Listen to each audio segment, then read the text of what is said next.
Karibu katika mafundisho ya kiroho. Leo nimetamani tujifunze kidogo leo tena.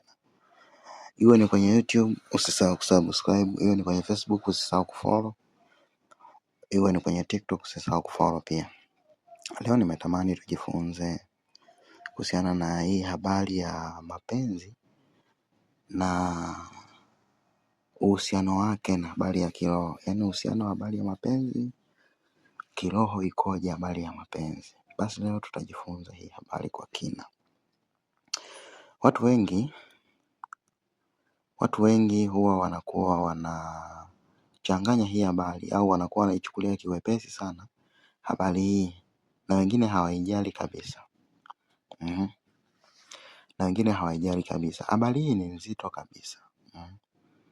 Nasema kwamba katika mafundisho ya kiroho tunasema kwamba nishati ya uumbaji katika mwili wa binadamu. Mwili wa binadamu unatengeneza nishati nyingi, unatengeneza nguvu nyingi. Nguvu za kupambana na magonjwa, nguvu za kuleta mvuto, nguvu mbalimbali tu, lakini nguvu ya uumbaji ni nguvu kubwa kuliko nguvu zingine zote kwenye mwili wa binadamu. Nguvu hii huwa inatengenezwa kwenye tumbo, chini ya kitovu, kwenye via vya uzazi. Ndipo lilipo generator la kutengeneza nguvu za uumbaji. Nguvu hizo zinahifadhiwa kama umeme. Kama ni mwanaume zinahifadhiwa kwenye korodani. Hii kama ni mwanamke zinahifadhiwa kwenye ovaries kule. Zinahifadhiwa kwenye ovaries kule. Nguvu hizo za uumbaji zinahifadhiwa kwa mfumo wa umeme. Na umeme huo ndio huo unalipuka kwenye mshindo wa mapenzi. Kuna ule wakati ambao mtu anakuwa anafanya mapenzi, inakuja ile hali ambayo haielezeki ile. Any situation ile ambayo haielezeki, ambao mwingine unakuta ananena kwa lugha pale. Anakuwa anaongea vitu visivyoeleweka. Kumbe huo ni msisimko wa mlipuko wa umeme huo. Unakuwa ni msisimko mkali sana. Unakuwa ni msisimko mkali sana. Sasa habari hii inahusianaje kiroho? Kwa nini haushauriwi kufanya mapenzi kiholela? Ni kweli ni hatari kubwa sana kufanya mapenzi kiholela, kwa sababu ile nguvu ya uumbaji haijawepo pale kwa ajili ya mapenzi peke yake, bali kwa ajili ya hata vitu vingine katika maisha yako. Ule ndio utakatifu. Ule ndio utakatifu wenyewe. Nguvu ya uumbaji ndio utakatifu. Nguvu ya uumbaji inapokuwa kubwa kwenye mwili wa mtu ndio utakatifu wenyewe. Utashangaa utakuwa unavutia vitu bila mwenyewe kujua, lakini utakuwa unachukiwa na watu bila mwenyewe kujua. Pale ambapo unakuwa umehifadhi nguvu ya uumbaji nyingi. Lakini ukiwa hujahifadhi nguvu ya uumbaji, unakuwa upo tu. Yaani wewe hauvutii wala hauchukizi watu, yaani upo kitu ambacho hakina impact. Umeme ule ni umeme ambao ndio unaotengeneza msukumo katika mwili wako. Ndio unaotengeneza nia yenye nguvu katika maisha yako. Kwani kitu ambacho kinatakiwa kutunzwa. Kitu hicho kipe kimekaa katika aina nyingi. Hicho kitu au hiyo nguvu, nisiseme hicho kitu. Hiyo nguvu ndio hiyo huwa inaboresha aura yako, au ndio aura. Wengine wanaitaga aura. Nitakueleza kwa mfumo gani. Nimekwambia kwamba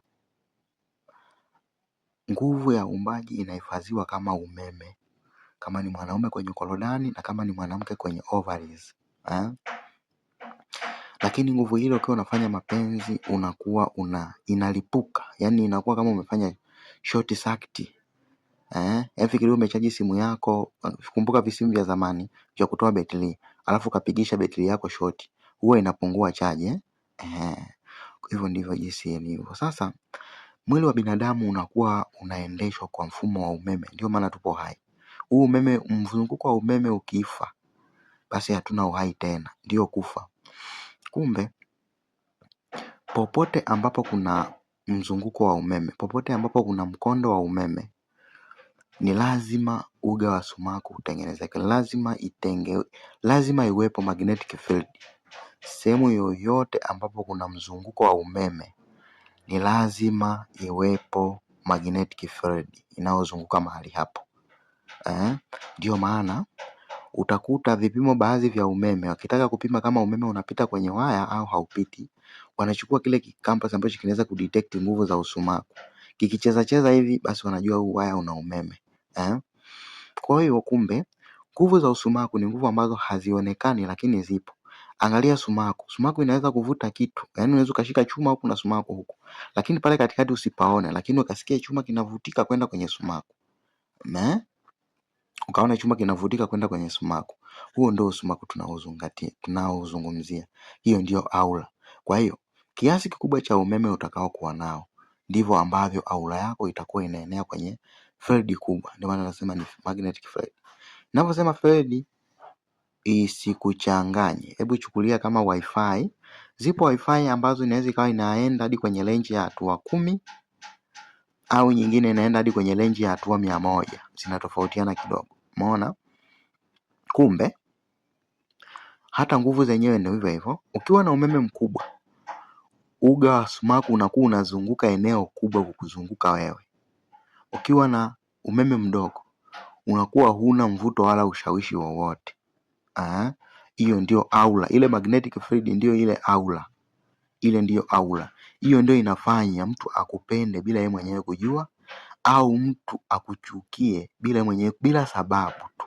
Unakuta mtu mwingine anajisikia tu kuja kujieleza mbele yako. Unakuta mtu mwingine anakuchukia tu bila sababu. Kumbe nguvu yako na nguvu yake vinakinzana, sio yeye. Kwa sababu siku zote mwanga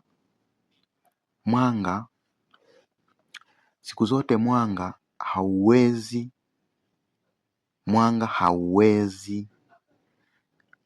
kukaa pamoja na giza. Palipo mwanga, giza huwa linakimbia. Hiyo ndio sababu kubwa. Kwa nini hautakiwi kufanya mapenzi? Ni kwa sababu pale unapokuwa unafanya mapenzi, unakuwa unautumia ule umeme ni sawa na kushort circuit. Unautumia vibaya. Kama vile umepewa kopo la maji, unatakiwa kukatisha jangwa. Sasa badala ya kutumia maji katika utaratibu, wewe unayatumia lafu yanaisha hata kabla hujakatisha jangwa. Ni lazima wakati unakatisha jangwa utakutana na changamoto ya maji kwa sababu umetumia ovyo ovyo. Ndio maana kwenye maisha yako unaweza kukutana na changamoto, ukawa unapenda kwenda kuomba watu ushauri. Kwa sababu wewe ndani yako hakuna maono hata anayokuja kwamba tatizo hilo ulitatue vipi. Lakini kuna mwingine anajiweza. Akikutana na changamoto basi mawazo ya ghafla yanamjia ya kuhusiana na kutatua changamoto hiyo. Basi huo ndio unakuwa ubora wake. Unakuta watu kwenye jamii wanasema namkubali jamaa, huwa hatateleki. Ana maamuzi ya hapo hapo, ana maamuzi mazuri. Kumbe wewe mwenyewe hata maamuzi unayo. Isipokuwa tofauti wako na yeye, wewe huna nguvu za kukupa hizo suluhisho. Huna nguvu, ulishatumia ovyo ovyo. Nguvu ya uumbaji inatakiwa kutumika katika namna nyingi. Inatakiwa kutumika katika namna nyingi sana. Namna ya kwanza ndio hiyo, kukutengenezea mazingira mazuri. Unaweza kukuta mtu anapita polini, anakuta ndege wanamfuata kule juu. Kutokana na uga wake wa sumaku mzuri unavutia ndege. Mwingine akifika tu sehemu ya watu, basi watu wanajisikia vizuri. Wanasema ameingia sasa. Hiyo ndio nguvu ya mtu. Hiyo ndio nguvu ya mtu ya ushawishi. Kwa aura inakusaidia kushawishi kwa staili hiyo. Kazi nyingine ni nini ya nguvu ya uumbaji? Nguvu ya uumbaji inatumika kunenepesha mfumo wa neva, mfumo wa fahamu. Ile nguvu ina option mbili za kutolewa au kutumika. Uitumike katika kuleta masuluhisho au uitumie kwenye option ya pili, kwenye mbadala wa pili ambao ndio kufanya mapenzi. Kufanya mapenzi ni mbadala. Kufanya mapenzi ukitoa zile manii, kule ni kutoa uchafu. Lakini uchafu ambao ni mbegu zinazoweza kuleta mtoto. Ni uchafu wa kitu kitakatifu. Nikisema uchafu simaanishi kitu cha kupeleka jalalani. Namaanisha kama vile ambavyo product ya mwisho kabisa ya lami. Product ya mwisho kabisa katika uzalishaji wa mafuta huwa ni lami. Je, lami huwa inatupa jalalani? Jibu ni hapana. lami huwa inatumika kutengenezea miundombinu ya barabara ambayo inaweza kusababisha wewe ukasafiri ukaja hapa nilipo, au mimi nikasafiri nikatoka hapa nilipo nikaja huko uliko. Lami hiyo, lakini ni takataka katika uzalishaji wa mafuta. Hivyo hivyo katika mfumo wa binadamu, manii au zile mbegu za kiume ni takataka za nguvu ya uumbaji. Ni takataka za nguvu ya uumbaji. Kitu kikubwa kilichopo kwenye zile takataka huwa ni umeme, ambao ndio ule mshindo ambao huwa unatoka wakati zile nguvu zinatoka, wakati hizo mbegu zinatoka. Yaani kuna raha fulani inakuja ile ambayo haielezeki. Kwa mwanamke na kwa mwanaume pia vile vile huwa kuna mshindo. Kumbe huwa ni mlipuko wa huo umeme, ni kutumia matumizi mabaya. Ni kutumia matumizi mabaya. Kwa kufanya mapenzi sio kitu kizuri, unakuwa unamaliza nguvu yako. Ni sana kutumia maji ovyo ovyo wakati unajua kabisa lazima ukatishe jangwa. Unatumiaje nguvu ovyo ovyo wakati unajua kwenye haya maisha ni lazima uishi? Je, ukikutana na changamoto unataka nani aje akusaidie kuitatua? Wakati nguvu ya kutatua changamoto unayo, umeitumia ovyo ovyo. Umeona hiyo changamoto? Kwa hiyo inakuwa ni changamoto. Lakini je, watu wasifanye mapenzi? Jibu ni hapana. Mimi simshauri mtu asifanye mapenzi. Nikukumbushe tena, usisahau kusubscribe, usisahau kulike, usisahau kutoa comment, usisahau kuwasiliana kama unahitaji kuwasiliana. Je, watu wasifanye mapenzi? Mimi sijasema watu wasifanye mapenzi, wala simshauri mtu asifanye mapenzi, ila angalia ule mtu unayefanya naye mapenzi. Angalia ule mtu unayefanya naye mapenzi, kwa sababu ipo mikataba ya kiroho ambayo haionekani, ambayo inatengenezwa kwa kupitia mapenzi. Unapokuwa unafanya mapenzi na mtu, pale unapofikia mshindo, umeme wako ule unaenda kuzunguka kwenye mwili wake, unarudi tena kwenye mwili wako, na umeme wake unazunguka kwenye mwili wako, unarudi tena kwenye mwili wake. Inakuwa sakti imekamilika, mkondo wa umeme unakuwa umekamilika. Matumizi yanakuwa yamekamilika. Lakini kufanya punyeto huwa ni kushoti sakti, ni kupiga shoti umeme wako. Kufanya mapenzi ni kukamilisha mzunguko, ila umeme unatumika vile vile, ila ni kukamilisha mzunguko, ila umeme unatumika vile vile, ni kukamilisha mzunguko. Sasa nikueleze scenario moja. Ukichimba visima viwili, kimoja ukaweka maji machafu, maji taka, kingine ukaweka maji masafi, alafu ukatoboa ukuta ukaviunganisha hivi visima, yale maji yatachanganyikana, ya huku yatakuja huku, ya huku yatakuja huku. Kwa hiyo maji yote yatakuwa yametengeneza kitu kingine, sio uchafu sana wala sio usafi sana, sio uchafu wa kiwango kile wala sio usafi wa kiwango kile cha maji ya kule, kinatengenezeka kitu kingine hapa katikati. Kumbe unapokuwa unafanya mapenzi, wanasayansi wanatukumbusha kwamba nguvu huwa inatoka sehemu ambayo iko imejirundika, inaenda sehemu ambayo haijajirundika. Kama vile ambavyo ukichukua puto ambalo lina gesi, ukachukua kingine ambako hakana gesi, ukaviunganisha hapa, hii gesi ya huku itakuja huku, hii gesi itakuja huku, itajaza huku. Mwisho wa siku utapata hilo puto halitakuwa tena na gesi kubwa, utapata maputo yanayolingana hivi, kwa sababu gesi imebalance huku na huku. Kwa hiyo ukikutana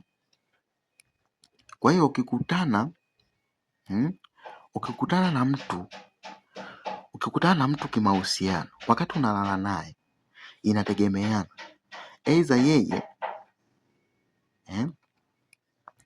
aidha yeye ana tunguvu twa hivi, au ana uchafu, au yeye ni maji taka, wewe una manguvu mengi, alafu manguvu ya mwanga, pale unapokuja unaunganisha hivi, mnaungana hivi, umeona, lazima maji yatabalansi. Si unanielewa? Maji yatabalansi hivi, kwa hiyo hizi nguvu zitakuwa hivi, zitabalansi kwenye usawa mmoja. Lakini huu mfereji utakuwa unapitisha huku maji na huku maji ya huku yatakuwa yanaweza kuingiliana. Ukitikisa tu kidogo yanakuja huku na yako yanakuja huku, yani vitakuwa vinawasiliana hapo katikati. Kumbe unaweza ukatumia nguvu yako mtu kamchaji chaji yako ikaingia kwake na mkifanya mapenzi haishii pale, haishii siku hiyo hiyo, inaenda siku nyingi inaenda siku nyingi. Hapo umefanya naye mapenzi, mmemaliza shida zenu, mmepata raha lakini unatengenezeka muunganiko kati yako na yeye usioonekana unatengenezeka muunganiko pale. Huyu mtu akija kukutana na kitu kingine huku akija kuhusiana, akifanya mapenzi na kitu kingine, waya unaungana hivyo hivyo. Kwa kama huku kulikuwa tunguvu tudogo, maji yanatoka huku yanatiririka na yako yanatiririka hadi vilingane na huyu, na huyu naye akija kulala na mtu mwingine, level waya unaendelea. Sio, unanielewa? Kwa hiyo kuna siku unaweza ukaamka unajisikia ovyo ovyo, usijue kwa nini unajisikia ovyo ovyo, usijue kwa nini unajisikia ovyo ovyo. Kumbe huyu kibaka huyu mtu ambaye umelala naye, kwa sababu sasa amekuwa aisha kuwa mkengeufu, huyu ambaye ulifanya naye mahusiano, naye ameenda kulala na mtu mwingine, na huyu mtu mwingine amekuja kulala na mtu mwingine ambaye ana energy mbaya zaidi. Kwa hiyo energy yako inasafiri bila wewe mwenyewe kujua. Hata ukiwa umelala unaweza kaota, hata siku hiyo unaweza kaota wewe hapa, unaweza kaota hata ni makahaba, unaweza kaota makahaba kumbe kinachokuwa kinaendelea ni huku wewe unakiona, kwa sababu mna muunganiko mmoja Umeona hatari ya kufanya mapenzi kiholela? Hii ni hatari kubwa ya kufanya mapenzi kiholela. Ni hatari kubwa ya kufanya mapenzi kiholela. Na mambo mawili nataka nimalizie kwenye mada hii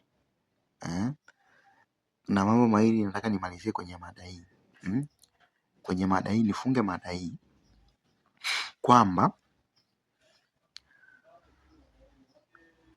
ukikaa bila kufanya mapenzi unakuwa na nguvu nyingi sana.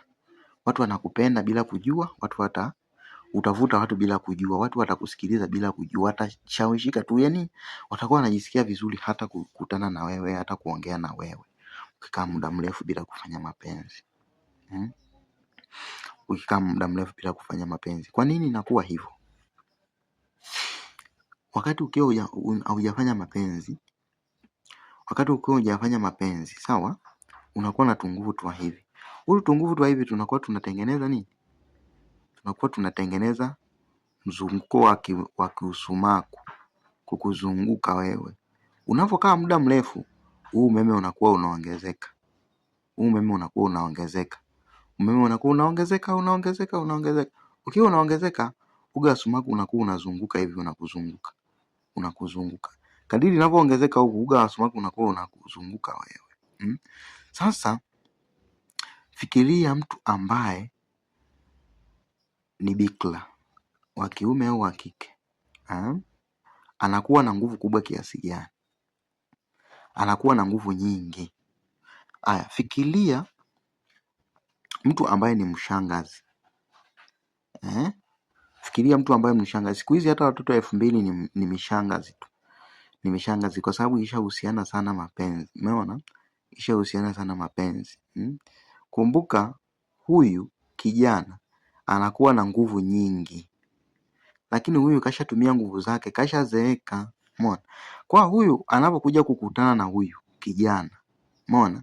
Hii nguvu ya kijana inatoka huku inakuja kumchaji. Kumbuka kama tulivyochukulia puto. Ukiunganisha maputo. Ndivyo kinachofanyika. Ndio maana siku hizi wanakwambia, kama unaweza kawa ulikuwa umeshuhudia kwamba wazee au mama wanasema, mashangazi wanasema kulala na vijana ni kujiongezea nguvu, au mzee anakwambia kulala na vibinti anakuwa anajiongezea nguvu. Au hii ndio sababu iliyokuwa inafanya, au ndio sababu inayompa thamani kijana au mwanamke akiwa bikira, kwa sababu anakuwa na nguvu nyingi sana. Anakuwa na nguvu nyingi sana. Na nguvu ikiwa nyingi, kama ni wa kiume anaanza kuongea bezi kubwa, kama ni wa kike anaanza kuongea sauti nyororo. Yaani kile kilicho ndani yake kinakuwa kinatoka, na yule mwanaume pia kile kilichopo ndani yake kinakuwa kinatoka, kinataka kutoka. Umepata kunielewa? Lakini Kitu kingine sasa, kwa nini mahusiano yenye uaminifu ni mazuri? Kwa sababu wewe ukiwa umeoa una mke keme, mkiwa mnafanya mahusiano, automatic nguvu inakuwa inazunguka kwenye nyumba yenu hii peke yake, si umenielewa? Nguvu inakuwa inazunguka kwenye nyumba yenu hii peke yake. Lakini wewe ukienda kuchepuka, wewe wa kiume ukienda kuchepuka, unachukua vya huku unavileta huku na vya kwako vinakuja huku, na ukija huku tena unakuja kwa mke wako si unanielewa? Au mke wako wewe akichepuka analeta nishati zingine huku, na kumbuka mna muunganiko na watoto, ndio ajenda kubwa kuliko zote, ndio ajenda kubwa kuliko zote. Hii imenigusa mimi, umeona? Ndio ajenda kubwa kuliko zote, kwamba mna muunganiko na nani? Mna muunganiko na watoto, umeona? Mna muunganiko na watoto. Kwa nyie unakuta upumbavu wa nyinyi wazazi, kwenda kuchepuka, huyu kachepuka huku na huyu kachepuka huku, umeona? Kumbe kuna waya wa moja kwa moja kuja kwa watoto. Wewe ukichepuka, nguvu za watoto zinakuja zinawachaji tena. Mtoto ambaye anakuwa hajakaa vizuri unakuta anaumwa kwa sababu nguvu zake zinatumika kuchaji wewe na kumchaji huyu mpumbavu mwenzako. Na vile vile na za huyu zinakuja zinakuchaji, yaani ukija kufanya huku na za huyu zinakuja kukuchaji na za watoto zinakuja zinakuchaji, kwa sababu nyie mna muunganiko, ni maputo. Alafu wewe puto wewe umepungua, alafu mna muunganiko. Wewe unategemea nini kitatokea? Hewa itatoka hapa, itapita huko, itakuja itakuingilia. Si umenielewa? Kwa na wewe mwenyewe mtalingana, mtakuwa wote sawa. Kwa hiyo unaweza ukakuta upumbavu wa mtu mmoja umewakosti watu wengi. Kwa hiyo mnakuta mmelingana kwenye usawa, si ndio? Unaelewa? Mnakuta mmelingana kwenye usawa kwa sababu nyie mna muunganiko mmoja. Ukipunguza hapa vitatoka huku vibalansi, si umenielewa? Kwa hiyo ndio namna ambayo leo nikasema nishirikisha. Nikumbushe, kama ni mara yako ya kwanza kunisikiliza, iwe ni kwenye YouTube, subscribe, like vizuri kabisa kwa nia nzuri, na imani umepata kitu kizuri sana, umepata kitu ambacho ni kipya katika mfumo wako wa maisha, na imani umepata kitu ambacho ni kipya katika mfumo wako wa maisha. Lakini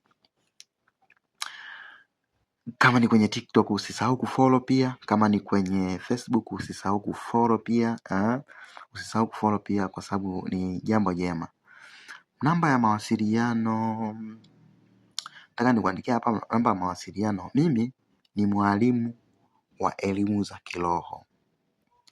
Miongoni mwa nia zangu ambazo ni kubwa kuliko zote ni kuhakikisha kila mtu anakuwa yeye. Kwa hiyo unaweza kuwasiliana na mimi kupitia WhatsApp 329852. Unaweza kuwasiliana na mimi kwa kupitia WhatsApp, kupitia hii namba. Mimi jambo langu ni moja, ni kuhakikisha kila mtu anakuwa yeye. Takuja nikufundishe kutoka kwenye somo hili, kwa baada ya kuwa umetunza hizo nguvu zinafanya kazi gani au mbadala wake ni nini. Takuja nikufundishe zinasaidia nini katika kuwa wewe. Itakuwa ni mada ya siku nyingine. Sasa nikutakie wakati mwema. Asante.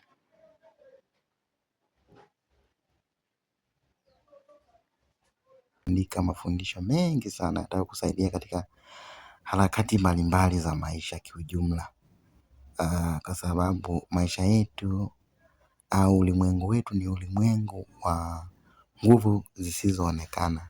Hazionekani kwa maana ya kasi yake. Nguvu hizo ni zina utendaji wenye kasi kushinda upeo wetu wa kuona.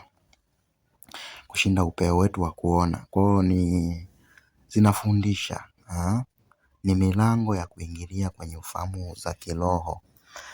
Kija kitabu cha Mitetemo ya Kiroho, kitabu cha kwanza kabisa kwa mtu yoyote yule, hata kama kuna vifungu vya Biblia huwa vinakusumbua, ukishakuwa umesoma kitabu hiki utaanza kufungua kodi za kitabu cha Biblia, kwa staili ya tofauti sana.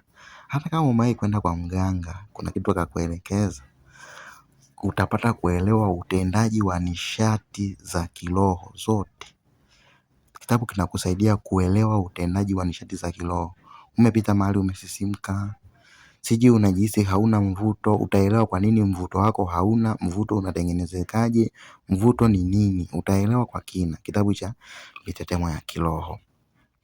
Lakini ndio tuna kitabu cha Uwezo Wako kwa Vitendo, kitabu kinachokusaidia wewe na mambo yako kuweza kuyafanya, kuyatengeneza mambo kwenye ulimwengu wa kiroho na akaweza kutokea katika ulimwengu wa nyama.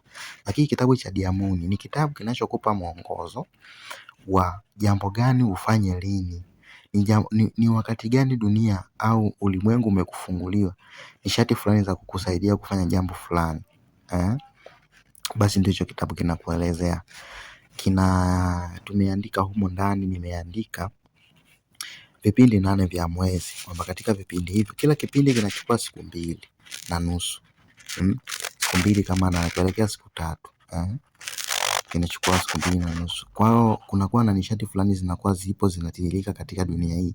Ukiwa unajua kuzitumia, basi unakuta mambo yako yanaenda kwa mtelezo, kwa sababu unakuwa hautumii nguvu kubwa, unatumia nguvu kidogo, matokeo yanakuwa makubwa.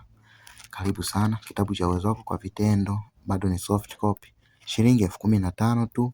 Kitabu cha Diamudi bado ni soft copy, ni shilingi 5,000 peke yake. Lakini kitabu cha Mitetemo ya Kiroho gharama yake ni shilingi 25,000. Kama unavyoviona kwenye picha hapo, tayari kimeshachapishwa, ni hard copy.